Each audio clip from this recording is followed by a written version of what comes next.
You're listening to We Deepen Media.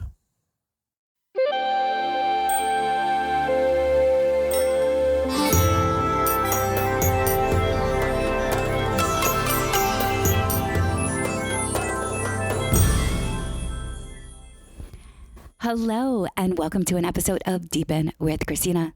It's been a while since I released an episode, but this one that you're about to hear today, I've been sitting on it. It was recorded back in September with Dr. Robert Gilbert, who I met at the biohacking conference last year. And I am about to leave for this year's biohacking conference right now, where We Deepen will have our Love Club exhibiting booth right next to the main stage with Dave Asprey, Joe Dispenza, Kasha Urbanek, Dr. Martin Luther King Jr. It's amazing. I am going to be leading the Dating Dojo with Rod Harrison. Amy Lala is going to do the Love Dojo. And then on Friday, I am going to give a talk on hacking your love life. If you are a biohacker, can you imagine a time before biohacking existed? And now that you know about it, you can't imagine what life would be like without it. That's what it's like when you do heart work, love work. That's why I'm so passionate about supporting people and having the most epic love life ever. When I give my talk, Hacking Your Love Life, I'm going to share about my personal journey in coming into right relation with my significant other. But this is not about my significant other. It's about becoming skilled at love and what happens when you obsessively study love. Please enjoy this episode. It's potent, it's important. It's about de-armoring and becoming the most authentic version of yourself from somebody who is now all around us in spirit, Dr. Robert Gilbert. What you're about to hear is a conversation with Dr. Robert Gilbert. I met Robert at the biohacking conference. It was a very synchronistic moment. The Love Club, We Deepen's Love Club, exhibited for the very first time at the conference, and I was having a heartfelt conversation with one of our members, Savannah. She, at the time, we were meeting for the first time, and I felt inspired to share with her about this episode that I saw on the Gaia network called The Sacred Geometry of Relationship.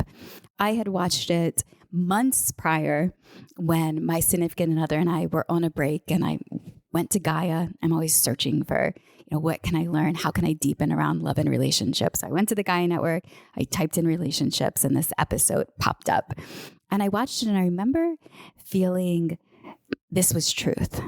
There was so much richness and depth in with the speaker. I didn't know at the time that it was Robert Gilbert. I was just fascinated and drawn into listening what he had to say about the yearning that we all feel to be in connection with others and to find a sense of oneness through communion.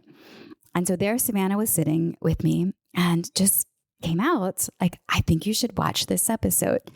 She cutely had this eye roll moment, almost in I think you're talking about my teacher. Do you want to meet him? He's right here. And moments later, she walks Robert Gilbert up to the Love Club booth, and I met him, and we had this beautiful conversation, and I invited him. He's the only person that I met at the conference with fascinating people. I'm sure there's many people there that would, I'd love to record an episode with, but he's the one person that I honed in on, and I invited to have a podcast, to host a podcast with me. And it was such to hear in response, like, yes, I'm seeking to talk about love and relationships more than I have typically before. And here we are now recording in my family room in Austin, Texas. And you're going to listen to a deep dialogue before this is happening, before Robert will also be with us as a special guest for a Love Club mastermind later this evening. Robert, welcome to Deepen with Christina. Wonderful. Thank you so much for having me. I'm looking forward to it. So first, let's start with sacred geometry, because it was a series on sacred geometry. To admit, I watched that one episode. I didn't watch any other episodes. I've kind of dabbled in and out of the idea of sacred geometry. Could you first start with explaining, if somebody is new to hearing that terminology, what sacred geometry is? Yes, sacred geometry, I think, can most simply be described as the study of all the patterns that underlie everything in our life, whether they're more external activities or the foundations the entire world is based on, all the way down to physics, biology, and chemistry, but also including things that are of a more metaphysical nature, the patterns and structure of our consciousness, our energy, our hidden strivings in life, our deep subconscious programming that leads us to various things in the relationships we seek. So really, sacred geometry is the study of all the patterns that make up the world. So it's a very overarching and inclusive topic. Now, because it's a study of patterns, it can apply to anything, but it's sacred geometry, so it really is connected to a kind of divine core, understanding that there is a deeper spiritual purpose and meaning behind the patterns of the world, which I find is very healing for people because we've been taught in our education in our society that all of the things in the world around us are just clockwork, dead mechanism, and that there's no real meaning or purpose behind anything. So to bring the sacred back into the study of patterns is really the foundation of sacred geometry, and sometimes the term is used in metaphysical circles to pertain to things related to the structure of the human energy field and our relationship to non-physical realities and beings, all kinds of things. It seemed as though you and Savannah came together in a really special, unique way. She had said that you two had found each other. And there we were, Savannah and I, at the biohacking conference in front of the Love Club booth. I mentioned your name and there you appear. There seems to be a mystical element to how we find each other and how we relate to each other. I've played in the matchmaking space. I've been working in dating relationships for over a decade. And I find that when we come into relations with new partners, that there always seems to be some type of destiny component to it.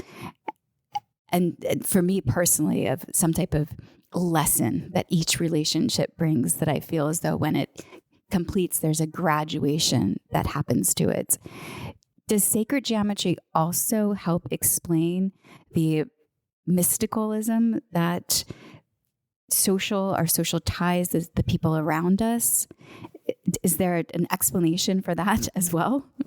There is, and that really is where sacred geometry connects to deeper spiritual science teachings.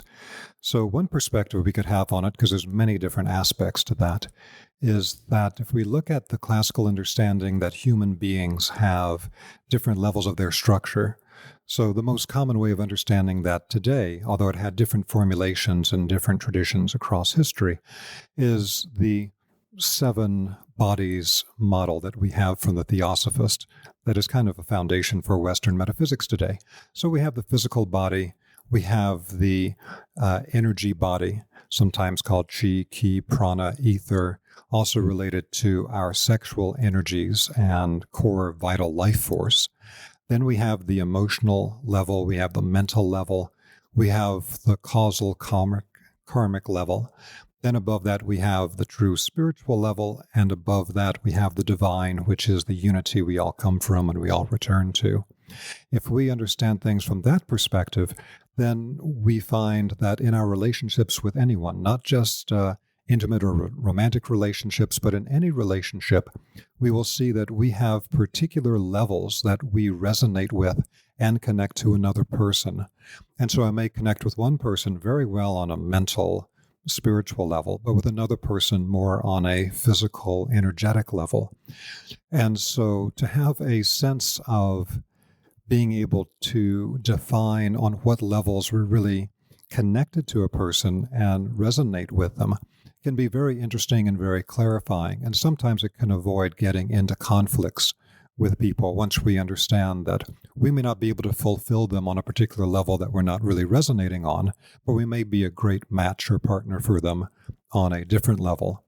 Then we bring in the aspect from the causal karmic level to where my personal belief is that reincarnation is simply a fact. We go from lifetime to lifetime, and we have a natural resonance with people that we've generated karma with previously. And so when you reconnect with them in a later lifetime, you will often have some type of innate magnetic connection to them, again, often on the same levels that you had in the past, to continue to move forward that relationship of whatever kind it is. And there's already a kind of intimacy. In the Rosicrucian tradition, one example that they give in exercises for the recognition of karma is that you may have just met someone, never seen them before, maybe you're at a party, and then you find someone is speaking about the individual you just met in a very superficial, somewhat dismissive way. Oh, that person is just whatever. And something inside of you, even though you haven't known anything about this person this lifetime, you've just met them, something in you is saying, no, that's not really understanding who the person is. There's something much more to that individual because you have that karmic connection to them. And there's all kinds of things that I've studied and worked with in the Rosicrucian and other traditions having to do with this type of recognition of karma and recognition of the links we carry to people from lifetime to lifetime. And then you'll find very often that people will have a similar memory of particular cultural times they were together. So it's very common to find today people remembering being together in Egypt or things of that kind. So that's a little bit of background to it. How does one reconcile the desire to have a story like that with another person?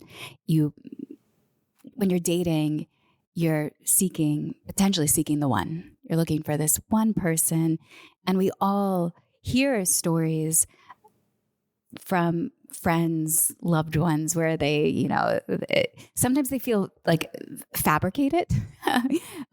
Like how do you know that there's truth inside of them? And for a personal experience, I was in Sedona recently, and I had a Akashic record reading. And the reader shared with me that my significant other and I had spent 51,166 lifetimes together in the past. And I was like, oh, I've gotten this assurance. I have this story now. And I go to him and I tell him, he said, oh, don't believe everything someone tells you. Yes. So then it was like, oh my God, you just crushed the story that I was excited by. So how do we reconcile this desire to create significance with another human with what is actually true? Because some of it some of it feels like, did they make that up? That's a really great question, and I think very important today. There is the understanding in some classical traditions, like the Tibetan tradition, that we can begin to perceive non-physical realities and these deeper connections in a space that is coming from a heartfelt space, but is extremely quiet, it's internally silent, and it's avoiding what the Tibetans refer to as grasping. Because as soon as we start to say, oh, this is an exciting story, this is great, and we try to grasp it, then we'll either corrupt the reality of it, or we'll just start to disintegrate any ability to perceive what it actually is.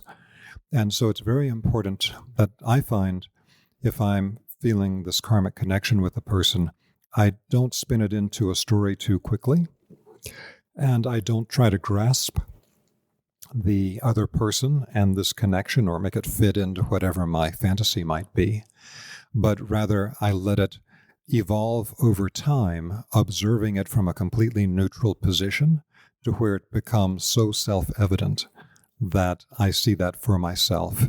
And then it really evolves into the memory out of this organic beginning that doesn't involve the grasping mechanism.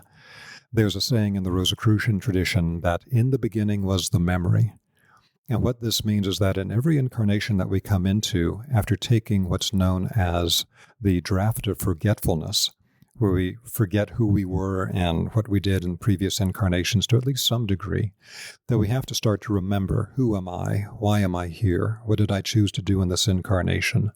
And also when we have karmic meetings with people, to start to remember what that karmic connection is.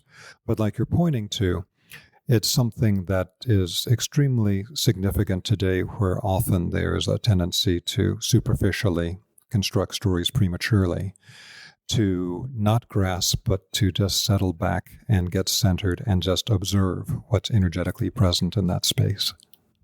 I studied Kabbalah for years, and one of my favorite books is the Kabbalah on Love. And towards the end, they describe the soulmate experience as it's a process of removing layers of the ego coupled with ever-increasing acts of sharing. So in the presence of another, you'll continue to deepen and deepen, removing the layers of negativity, of fear, things that are holding you back from being the highest version of yourself, coupled with these increasing acts of sharing. And it all happens over time. And I remember at one point I was traveling through Bali in 2018, and some people would share with me, oh, I just met my soulmate, or that's my soulmate over there. And I feel like soulmate is soulmate is an earned experience.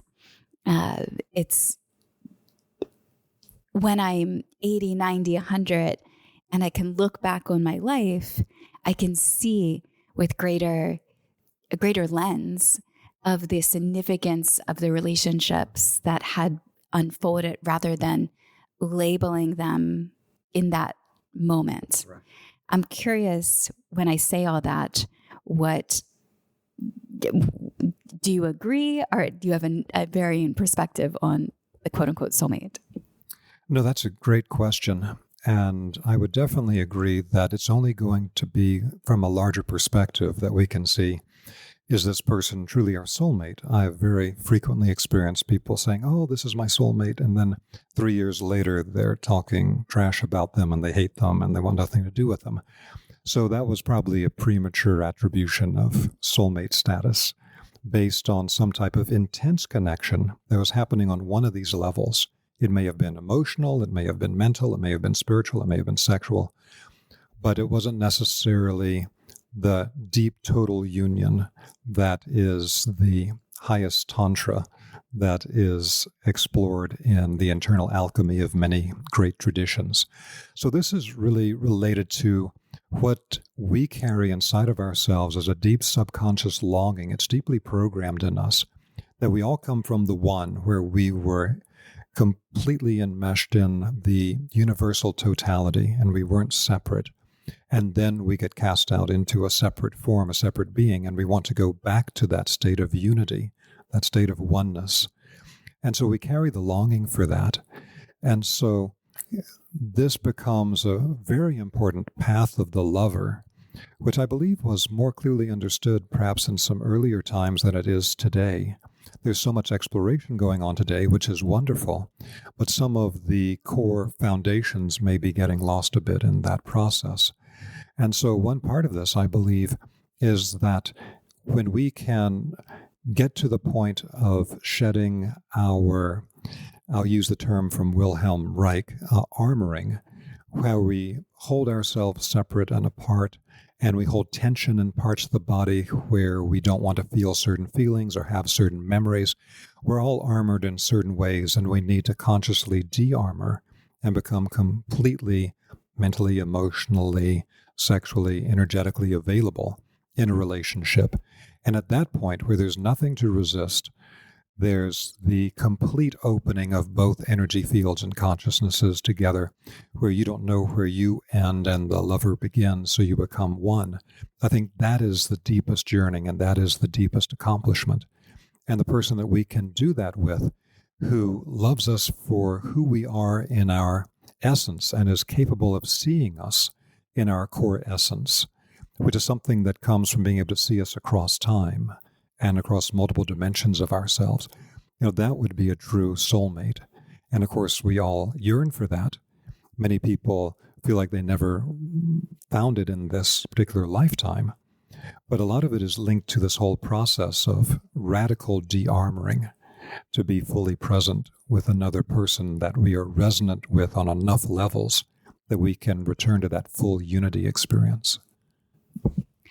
Before we started recording this conversation, you had mentioned this concept of radical de-armoring, and we were speaking about BDSM and the popularity of that, and a way that there's actually a book I'm reading right now by Douglas Thomas, which is the deep psychological journey in BDSM and kink.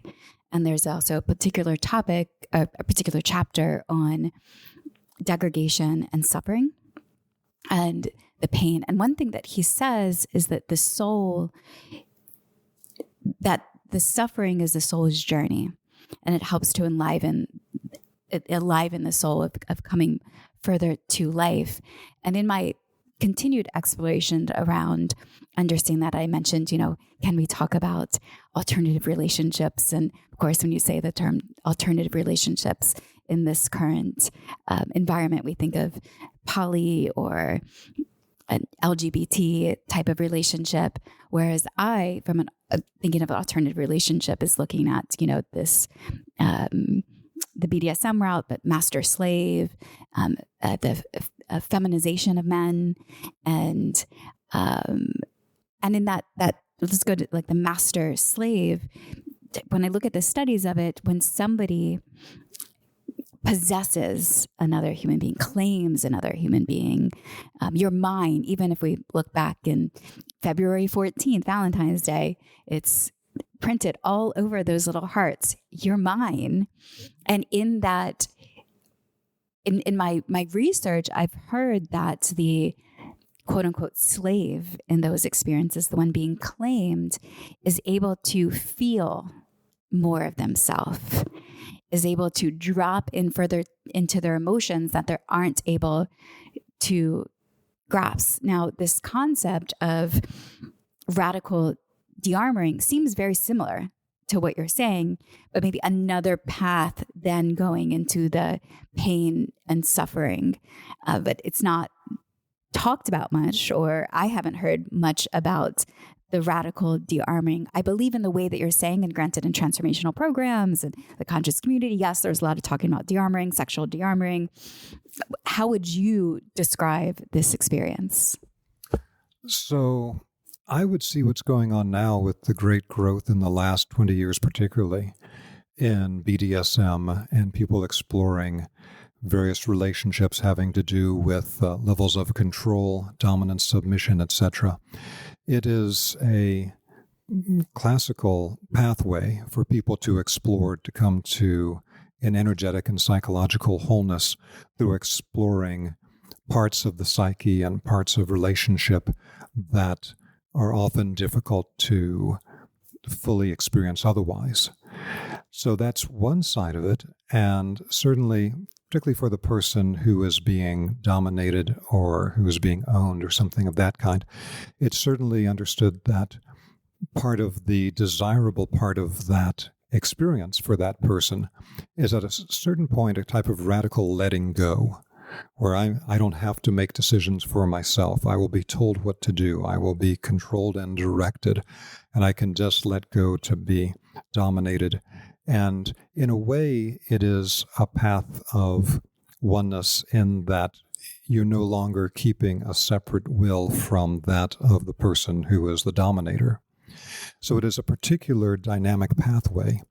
Now, of course, for anything that is as dynamic or as explosive as this type of approach is, what you will sometimes find is that one person in the dynamic gets to a point where they feel like, okay, I've experienced what I want to experience here. Now I want to shift the dynamic to something else. The other person, however, has gotten very comfortable in their side of the dynamic and they don't want to shift it. And I've seen that happen many times, and it's often led to breakups between people and things because, well, you were the sub and I'm the dom, and now you're saying you don't want to be the sub anymore, but I still want to be the dom. Or it could be vice versa. But this is inherently an extremely dynamic type of energy that's going on. It's extremely fiery in its essential nature. And it is in some ways evolution through conflict. Now, one part of it is going to be the person, particularly who is the sub, is getting to a place where they can feel, particularly in aftercare, after they've been dominated and perhaps even humiliated and treated rather roughly for a period of time, that in the aftercare they feel like they can be truly loved and nourished and taken care of in this way. But again, this also pulls on parts of people's psyche that are deeply embedded, having to do with aggression as well as submission, and sometimes it can bring out things that the other person wasn't expecting in the dynamic between them. So again, it's something that requires a great deal of consciousness between the two people and the ability to stay in dynamic flow, because people always evolve. And sometimes once people have gotten used to their parts in that equation, they may not be as comfortable with changing to something else. It's like, no, I like being in this thing. So that's one part of it. The other part of it that I find has been forgotten in more modern times, and I think is absolutely essential. And for myself, although I think this may be a perspective that is not commonly shared by everyone today, from my perspective is actually more primary. I would see the relationship of dom and sub and those types of control relationships, explorations as being more secondary. The primary thing that I think was understood classically is that of being able to connect to another person in a way there's nothing to resist, there's nothing to armor against, there's nothing to have to deal with. No one is making the other person experience pain or inflicting pain on another person. It comes from a state in which everything that they are surrounded by is so beautiful and erotic and sensual that you just want to open up radically. It leads to a natural melting of the armoring that the person has. I'll give you an example of my thinking on this. So recently there was a Netflix series on how to build a sex room. So I'm watching this, and this English woman is building a sex room for people. Say, oh, we want a sex room. So the first thing she builds for them is a dungeon. And it was interesting to me that that wasn't really questioned. It's like, oh, yes, if I want to explore sexuality, the first thing to build is a dungeon. And I'm like, that's kind of interesting that that's become the perspective today, but I don't think it was always that way. If you look at actual dungeons in medieval times and things, these are places of great horror. But what you actually had for people that were dominant in society, who had all the resources and who wanted to take this as far as they could take it, is they would build these luxurious, sensual palaces where it's all silk and pillows and beautiful smells and beautiful sounds, and everything is as delightful and de-armoring as possible. And to then get to a space where people naturally de-armor because there's nothing to resist. There's nothing to cause pain. Everything is pleasurable. And that's something we don't normally get in life. We have a lot of evolution through conflict and evolution through pain in our world. But what you find in many classical situations is that they would build these pleasure palaces that were all about completely opening the senses. I mean, the whole idea of Tantra is basically to open all the senses so that they are all filled with pleasure and with the most beautiful things possible. And there's an elevation of the spirit that comes along with opening up to sensual pleasure. And I don't see as much of that today. When I see people talking about building a sex room and things, I don't see as much of an emphasis on how can we make it as de-armoring as possible. And I think that's another part of the equation. At the very least, I think it's a spectrum from one end to the other. But I do feel like there's a part of it where the radical de-armoring, through having nothing to resist and having nothing but pleasure in front of you, is something that is a pathway that is even more primordial for people that needs to be explored in addition to the powerful dynamics of the domination, submission types of dynamics, which can also be extremely growth propelling for people, and they may enjoy it in particular ways, as long, again, as with what I've seen where it's gone wrong in many cases, that people are able to stay in communication with each other about what's right for them as they evolve. The central room, I'll say it's a, the silk, the beauty that happens in that type of space is alluring. It's alluring to me. And the discovery of BDSM, I have studied clown in the past and play. And there's, I've heard of this term, which I'm still seeking to look further in, but left hand tantra. Mm-hmm. And because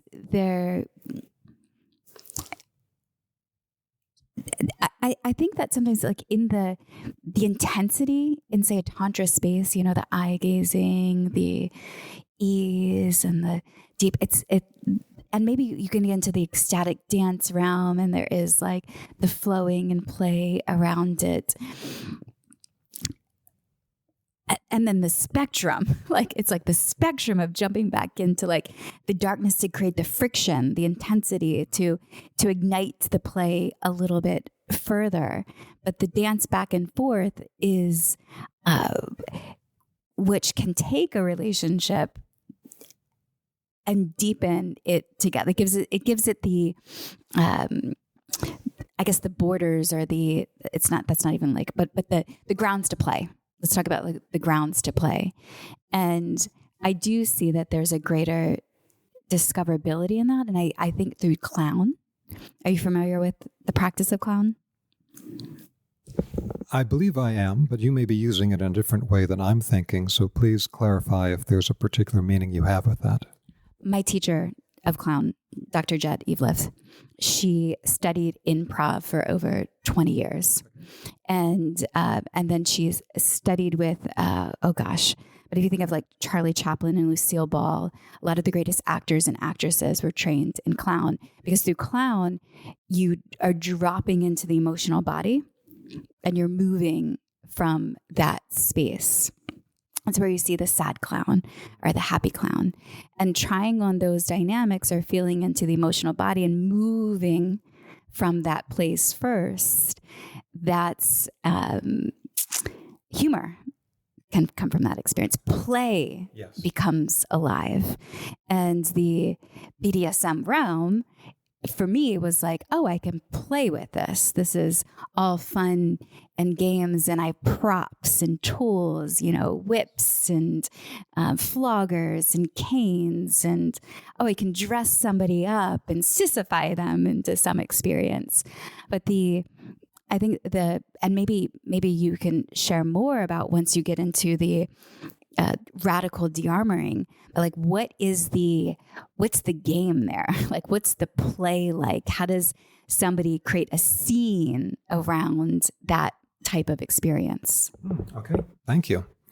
So one aspect of this that I think you're pointing to with the type of play that's connected today with BDSM and control of that kind is about really pushing boundaries and touching edges and being able to work to expand the range of our emotional and internal experiences in a variety of different directions, including a type of core dissolution of our ego identification as man, woman, or in a particular way that we present ourselves, or in a way that we normally process our experiences in the world, and really opening it up to experience in a very different way and change a kind of fundamental perspective or lens on who am I and how do I act, how do I feel. And that's something, again, highly dynamic, extremely powerful. There is also an aspect of this play that is present in the radical de-armoring, nothing to resist, no pain, all pleasure type of fundamental approach, and it really becomes a exploration of how far can you take the fundamental principle of Tantra, which is to open up all the senses.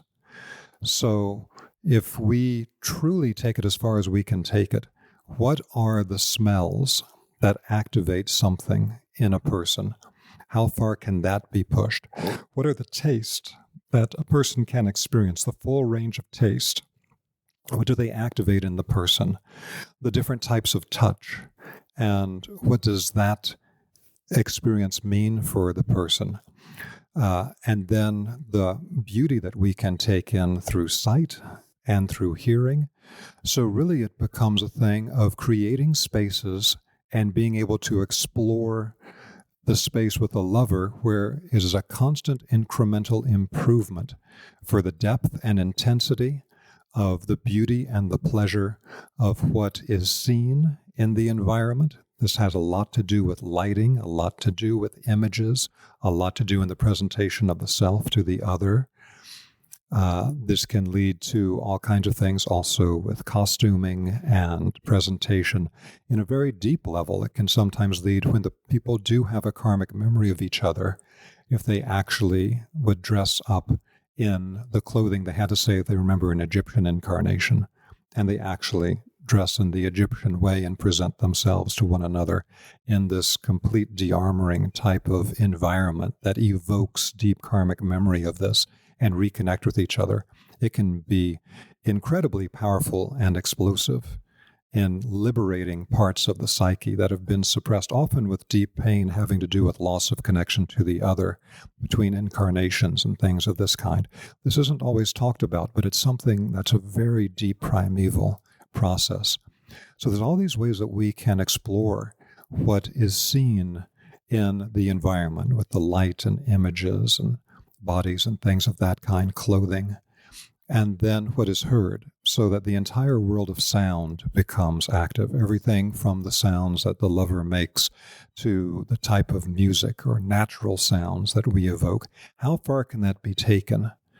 Again, same thing with the senses of touch and taste and smell, and even exploring things outside of the five senses with what is the depth of the emotional profound space that can be created where both people are nakedly present to the other, not playing a role with each other, not doing any type of control or dom-sub type of dynamic, but just so nakedly present in a way that is evoking and bringing up into a fire the person's core spiritual nature and loving and uniting between those two flames, quite literally in this case.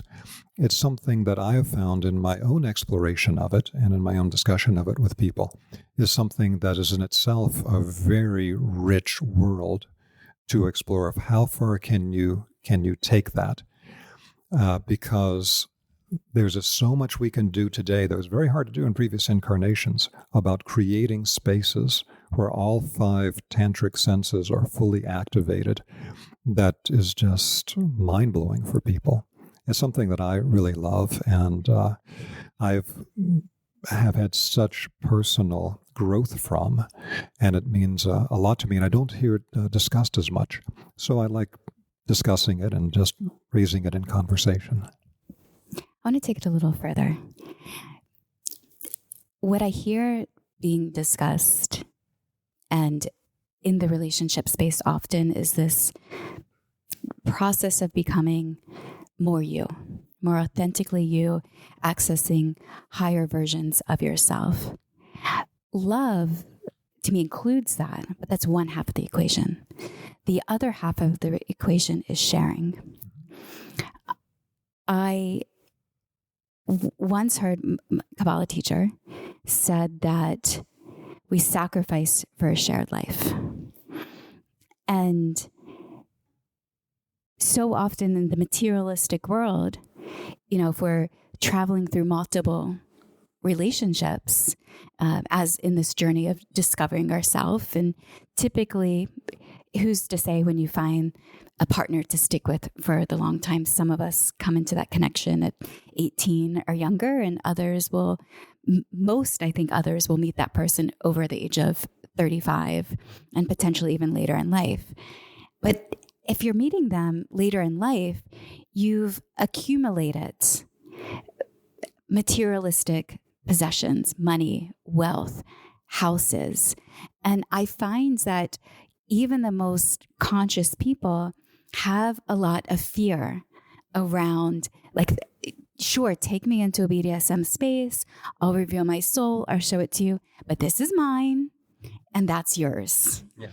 And, the fear of being viewed as a gold digger, or the fear of, you having two people in different, have a wealth disparity between the two of them. How do they find common ground? And there's insecurity that comes up, and there's nobody, I haven't found anybody leading the conversation into how to really unite two people around sharing their life later in life. So this is something that I find is at the core of a lot of relationship difficulties that people get into.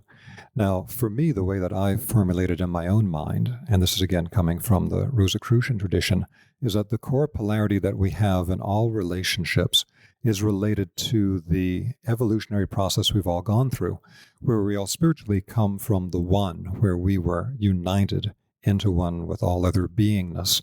And then we were in the belly of the mother as we developed as a fetus. And then when we were born, we become a separate being. At first, being separate from the mother is something that it feels like a crucifixion experience. It's terrible because we don't know who we are outside of the union with the mother. And this always becomes the difficult parts of early childhood, to work on the individuation and the independence. So for me, the core polarity is really about our evolutionary process, which is this cyclical movement and a range of motion between, on the one side, love, which in my understanding of it is really the force of attraction to become one with another person, where there is no separation between the two. That the best relationships I've ever had are ones where I put the other person first, and that their happiness is my happiness, and they felt the same way. Things evolve so beautifully when that's the case. Now, that's an ideal. It doesn't always work out that way. But that movement between the love which pulls us together, and again, to get that experience of reuniting to the one, that original unity state with another person, not feeling that separation, is, I think, the highest human experience and the most healing and spiritually activating thing that we can experience in our life here. The other side of it is the freedom aspect, in the sense of independence. And what you'll find very commonly after people have very intense beginnings of their relationship is that they then find that they want times where they are separate from the other person. It's not uncommon today to find that if people have been together for a number of years, they even want to live in separate houses, and they want to have their own freedom to choose the conduct of the day and not always be connected at the hip and these types of things. Now, the thing that's essential for me here is that years ago I came to the conclusion that I had to get out of my own mind a type of programming growing up in the Deep South, where there was a type of country music song evaluation of relationships of like so-and-so did so-and-so wrong type of thing. One is the good person, one is the bad person in the relationship. There may be cases like that, but so often it's simply a matter of different needs and of people having different preferences in life that they want and they need to seek. And so that's connected to what I mentioned before, that it all comes down to me, not of who's the good guy and who's the bad guy, but is it a match? And on what levels is it a match? Are we a match physically, sexually, energetically, emotionally, mentally, spiritually? There's all these places we could match or not match.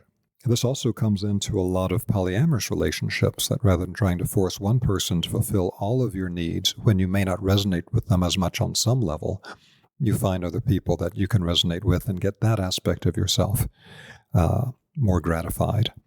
And so for me, this dynamic between the love and the freedom is the essential thing, because where people draw those lines between wanting that unity state and the amount of time and the structures required for them to have their own independent free time and resources and things like that, that's not always a match between people. And if there's isn't understood clearly, and there's this kind of a assumption that, oh, we're all going to be on the same page about how much we're together and how much we have independence, then that often leads to a lot of conflict in the relationship. It at least needs to be understood and discussed what is going to be the dynamic here between our unity and our independence. How's your love life? Oh, it's been a up and down rocky road for quite some time. I was married for a time. I have 2 children. I'm divorced, had a number of relationships since that time.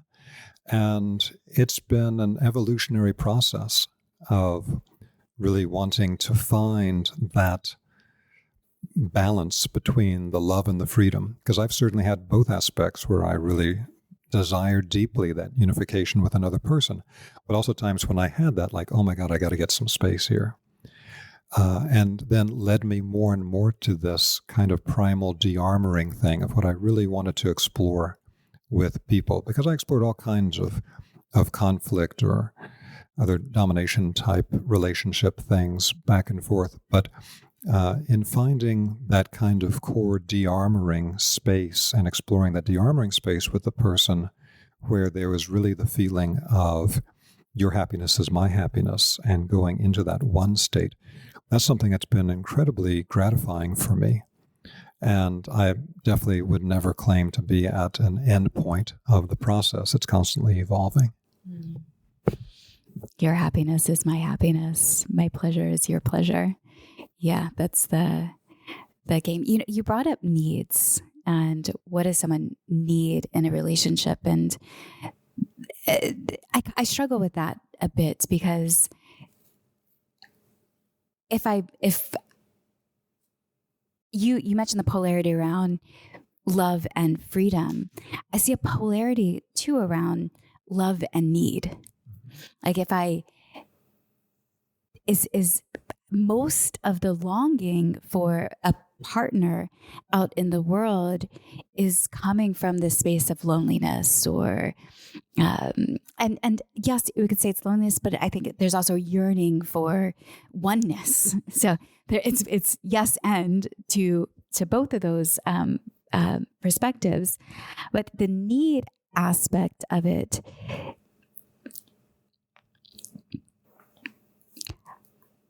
I want in my relationship to show up and serve, to show up and love another human. I want them to teach me how to best love you. And I want to be that person to you. And I would hope that the other, the one I'm in relationship with is that they're continuing to ask that question, like, how do I best love you? I struggle a bit of the needs. Even my partner says to me all the time, like, I want to make all your dreams come true, everything that you desire to make happen and come to reality. But there's also a little of that, well, everything, because if everything, I would love to be a mother. You don't want to be, you've already had children, so you don't want that. So you're like, everything but that. Or, there's different things like we live in separate homes, everything, it's like not also moving too fast in a relationship and letting things unfold. So how does one deconstruct need and love? It's a great question. In my way of thinking about it, it is connected to the fundamental issue of when we look at how to live our lives. I always look at any particular lifetime that we're in, like the lifetime we're all in right now, that life is a limited time opportunity. We need to remember, who am I? Why am I here? What did I come to do in this incarnation? And in that activity that we do in a lifetime, it is, again, got the twin polarities we have to balance properly between the things that we do for our own happiness and personal evolution and those things that we are doing then in service to other people. What can we provide to others? And these two things, just like the love and freedom, have to be perfectly balanced. But it's totally dynamic. I often think back to an old episode of Miami Vice where Crockett and Tubbs, the two cops in the show, are talking with each other. And one of them says to the other, how do you know when you're crossing the line? And the other one says, I don't even see the line until I'm over it. And that's something that always stuck in my mind, that, I don't always see that line until I'm over it. There's been times in my life that I gave a tremendous amount to others and did very little self-care. And then other times that I was very much self-focused and didn't provide as much in the support that I should have given to other people around me. It's a constant dynamic activity, and I don't think there's any one formula to reach that perfect balance point. It's something we have to dynamically balance, like in walking, between keeping equilibrium. But to me, it really comes down to, at its height, again, it comes back to your happiness is my happiness, your pleasure is my pleasure, and doing our best, because the aspect of this we can have in life in general, like our service to like humanity in general, people around us in a more general sense. But then with the person who is our primary connection, the person that we have the deepest love, emotional, intimate relationship with, to what degree we balance between what we need personally and what we can do to completely support and be of service to them. That is something that's, again, hugely intimate. And it will inevitably lead to the issues like you're talking about, of you may want to be a mother, but they already had children. Where do you draw that line? Where do you compromise? And it then goes back to the earlier concept about on what levels are we connecting to a person at? And are there levels that this relationship is fantastic, but on some other level, I'm going to have to go elsewhere to get that need met? And is that acceptable to the two people that are in the relationship? Because what I find this a very fascinating dynamic aspect of all this, is like in polyamorous relationships or in lifestyle or things like this. For some people, it's like, you can go have sex with anybody else, I don't care. But you can't have a primary emotional relationship that's stronger than our primary emotional relationship. In other cases, it's like, well, it's okay if you have an emotional connection to somebody else, but you certainly can't have sex with somebody else. It's like, for a lot of people, this is so deeply ingrained, they don't even know that's their way of thinking about it. And it needs to be discussed between people. Because again, even in the most exploratory spaces that I've seen in polyamory and lifestyle and things, these issues will still come up about, is this the primary relationship, even if you're allowed to have all kinds of other sexual, emotional, or whatever relationships. So it's something that's so dynamic. I think it really, again, comes down to the two people involved and to what degree can they strip their souls naked for the clearest form of communication. And at some point, you'll see that part of this works, but I'm going to have to find something else outside of it to meet this other need I have. We're recording this podcast in 2024. What do you see as a soul in love's evolutionary achievement? Like what are we aiming to achieve? Is longevity in a relationship the aim? Is it de-armoring and being fully, authentically you and your highest version with standing beside another person? Is it to be in a polypod with multiple people and all of you living seamlessly? Like would be an achievement right now for a soul? From my perspective, one of the greatest achievements we can have is when we can go into that radical de-armoring and have that full union with another person where we don't know where we end and they begin and they have the same experience. That really is what's considered a highest yoga tantra in many traditions. It's like the highest attainment. And so if we can really have that in a deep way that is free of neuroses, free of grasping, free of all kinds of coping mechanisms and dealing with neurotic traumas, and just have it in its purest, most beautiful form, that is a massive achievement. And I find it's one of the most radical healings people can have in their life. Now, that can also be seen, though, and again, from my perspective on it, is that could also be seen as one end of the spectrum, that one of the totality of love in which we can return to the one. That's where we come from. That's where we'll all return to.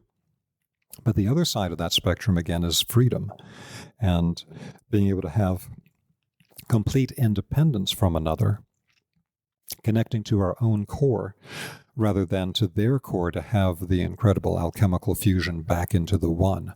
That these are both massive accomplishments. And to have a freedom of movement between being fully independent and okay with it, linked to the divine through our own core, with the freedom on one side, and then on the other side, being able to move to the complete opposite end of the spectrum with having the complete tantric union with another person, where we return to the divine, return to the one with them, and being able to move freely between the two, I think is for me the goal, to have the freedom of movement completely there, to have the deepest aspect of both ends of the spectrum present and anywhere in between to explore in. Now, this is also connected to my own metaphysical understanding of what is that we're doing here in the first place. Why are we incarnating time after time in this world, going through some alchemical process to get to something? And it's to develop ourselves to the point where we become free agents in the universe. We don't require physical incarnation at that point. And we, as free agents in a spiritual multiverse, are able to then move as independent agents to explore and to do things in a greater cosmic world. And that we'll only be whole if we have established in ourselves, before we get there, the ability to form full union with other beings, and also to be fully independent when required.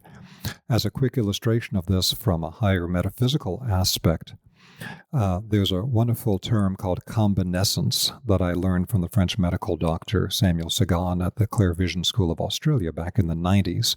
And he talks about the way that in certain states of higher meditation you can perceive that what appears as one great spiritual being in a higher state of meditation or consciousness appears to you, and it's one great spiritual being, but then you begin to see other beings separate out of it. And you realize that this is a composite being, that beings on this higher spiritual level are able to combine together, to have combinescence, combining their essence together to become a greater being, but they can then separate and become independent. So for me, all of these questions of how do we handle our day-to-day relationships on the physical plane and our physical incarnation are a microcosm of attaining this much larger spiritual attainment, which higher, more evolved spiritual beings have attained in the combinescence process. You just reminded me, there was a video of yours that I saw where you were asked about people who say that this is their last lifetime, that they've come back and they're complete. And you joked about thinking that. And I showed it to my significant other because he always says, nope, I'm not coming back. This is my last lifetime. Is that also something that, we think about these other dimensions and uniting as other souls are in this meta universe? Is that a goal, to complete the human existence? What I find fascinating about that is that it would only be a healthy process if a person says, oh, well, this is my last lifetime, I don't need to come back and learn anything anymore. That would require that there is no further neurotic process or trauma imprint in them at all. That has to be completely gone. I don't know many people that have truly attained that. And it has to be something where there's no desire to avoid any of the difficulties and suffering of physical incarnation. And so when it's really gotten to the point that they can operate with full consciousness in an out-of-body state, they have full sight, full hearing, full spiritual aspects, clairvoyance, clairaudience of our physical senses, that's fully active, because otherwise we need to come back into a physical body to get the mirroring aspect of physical senses to be fully conscious and to do this. Until we've developed all the subtle organs of spiritual perception to a very high level, then it's not even going to be beneficial for us to not come back to physical incarnation. This is here for a purpose. At this stage of our development, we need this brightly colored, solid kindergarten until we attain that higher state. So that's one aspect of it. Now, let's say a person has gotten to the point that for their own evolution and development, they don't need to come back to this world anymore. That's understood in things like the Buddhist tradition with the idea of the Bodhisattva vow. So the Bodhisattva vow is that even if someone is at the point that they don't require physical incarnation anymore to develop their soul to the point where they can be fully conscious, have all their organs of perception, and operate in an out-of-body state in a much more dynamic spiritual, non-physical world. The Bodhisattva vow is that they vow to continue to incarnate on the physical planes, even though they don't need it, until all sentient beings attain enlightenment. And that's one of the greatest attainments in Buddhism, the Bodhisattva vow. You will continue to incarnate until all sentient beings attain enlightenment, even though you yourself don't need to be here for that process. And so that's something I think would come into the thinking of people at that point if they'd really reached that point. Again, I don't see many people that have reached that point where they don't actually need to come back here to process through any trauma or to activate more spiritual organs of perception. They'd have to have a wildly active, clairvoyant life and things of that kind in a physical body to no longer require a physical body. But even so, it becomes back to that whole thing about the things we do for ourselves versus what we do in service to others. If we have all the other people that are part of our spiritual group, our brothers and sisters that we incarnated with here, and they're not ready to move on yet, is it right for us to not come back to help them from the more advanced state that we've achieved? That, to me, I think is an open question every person has to ask themselves. What a great question. Robert, you're a thought leader of our time, and it's been such a pleasure to have this conversation with you. I'm excited that we get to dive even further in this evening's Love Club Mastermind. To end this, if somebody did want to study with you, where would they go? What would they do? Oh, thank you. Yes, I have a website, which is Vesica, V as in Victor, ESICA.org, Vesica.org, and that has my various courses and things in it. Now, the things related to the foundations of sacred geometry of relationship that you were referring to before, people can watch that with a Gaia TV membership in my Sacred Geometry series. There's actually only one episode in that series that was devoted to the sacred geometry of relationship, and there were actually, I understand, some of the management that wanted to remove that episode from the series. And I said, no, you got to keep that episode in the series. It's actually extremely important, and it leads to all these other types of topics. So most of what I offer right now is online courses. I am just now starting to open up live courses again, including ones that I have coming up in the near future, which is a different take on retreats with plant medicine, in where the retreat with plant medicine, which would be held in Mexico, would not be so much focused on emotional processing in the more enhanced state, but rather would be doing specific types of advanced spiritual practices in the enhanced state where you can actually feel all the subtle body channels and centers and work with that in that accelerated state for more accelerated development. So again, I would mostly send people to Vesica.org, but we are starting to open up live courses again in the near future. Thank you so much for this conversation, Robert. What a pleasure.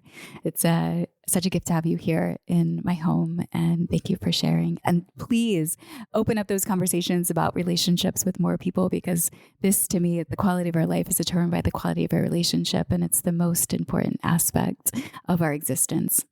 That's what I believe. Thank you all for listening to another episode of Deepen with Christina. If you do enjoy this podcast, please do like, subscribe, rate, give it 5 stars.